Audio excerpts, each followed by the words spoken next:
भारत की इकोनॉमिक कहानी एक मजबूत नींव। नमस्कार दोस्तों, आज हम बात करेंगे इंडिया की इकोनॉमी की। ये साल 2024-25 है और इंडिया की इकोनॉमिक हालत काफी मजबूत दिख रही है। देश में इकोनॉमिक एक्टिविटीज तेजी से बढ़ रही हैं। इसके पीछे कई कारण हैं। पहला कारण है देश के अंदरूनी हालात का मजबूत होना। दूसरा कारण है लोगों के पास खर्च करने की ताकत का बढ़ना। तीसरा कारण है सरकार द्वारा इंफ्रास्ट्रक्चर में किए जा रहे भारी इन्वेस्टमेंट। इन सब के अलावा खेतीबाड़ी में भी अच्छी प्रोग्रेस देखने को मिल रही है। कंपनीज और बैंक्स की फाइनेंशियल पोजीशन भी काफी बेहतर हुई है। ग्लोबल लेवल पर भी कुछ चैलेंजेस के बावजूद इंडिया के लिए कई अच्छे अपॉर्चुनिटीज मौजूद हैं। कंजम्पशन पावर, महंगाई पर लगाम, ग्रामीण मांग में इजाफा। दोस्तों, जब हम देश की इकोनॉमिक सेहत की बात करते हैं तो लोगों का खर्च करना बहुत मायने रखता है। अच्छी बात यह है कि आज महंगाई पर काफी हद तक लगाम लग चुकी है। इससे लोगों की जेब में ज्यादा पैसे बच रहे हैं और वे इसे खर्च करने के लिए तैयार हैं। खासकर गांवों में डिमांड में काफी बढ़ोतरी देखने को मिल रही है। इसका सीधा असर हमारी इकोनॉमी की रफ्तार पर दिख रहा है। जब लोग ज्यादा खरीदारी करते हैं तो फैक्ट्रीज ज्यादा प्रोडक्शन करती हैं। इससे जॉब्स के नए मौके पैदा होते हैं और इकोनॉमी को गति मिलती है। इंफ्रास्ट्रक्चर, विकास का इंजन, सरकारी निवेश का असर।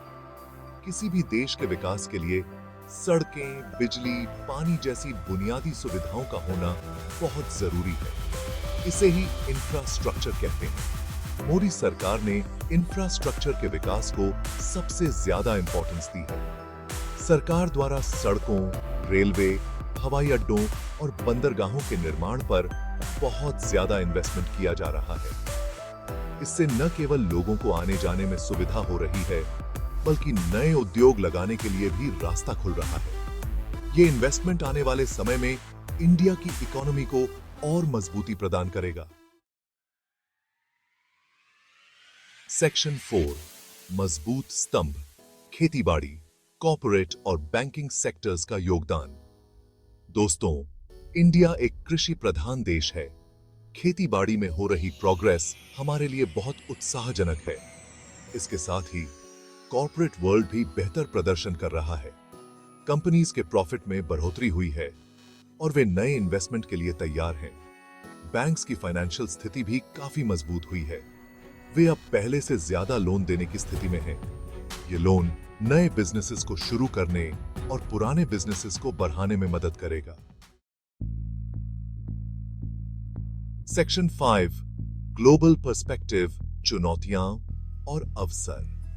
यह सच है कि पूरी दुनिया में कुछ इकोनॉमिक चुनौतियां हैं। रूस यूक्रेन युद्ध का असर पूरी दुनिया पर पड़ा है।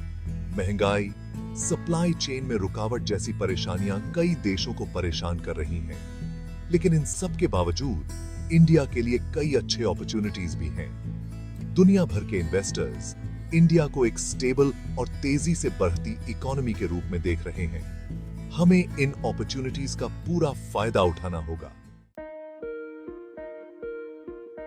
सेक्शन 6, महंगाई पर नजर, स्थिरता ही विकास की कुंजी। दोस्तों, किसी भी इकोनॉमी के लिए महंगाई एक बड़ी चुनौती होती है। अगर महंगाई बहुत ज्यादा बेरहस जाती है तो लोगों की खरीदने की ताकत कम हो जाती है। इससे डिमांड घटती है और इकोनॉमी पर बुरा असर पड़ता है। इसलिए महंगाई को कंट्रोल में रखना बहुत जरूरी है। सरकार और रिजर्व बैंक मिलकर महंगाई को कंट्रोल करने के लिए कई कदम उठा रहे हैं।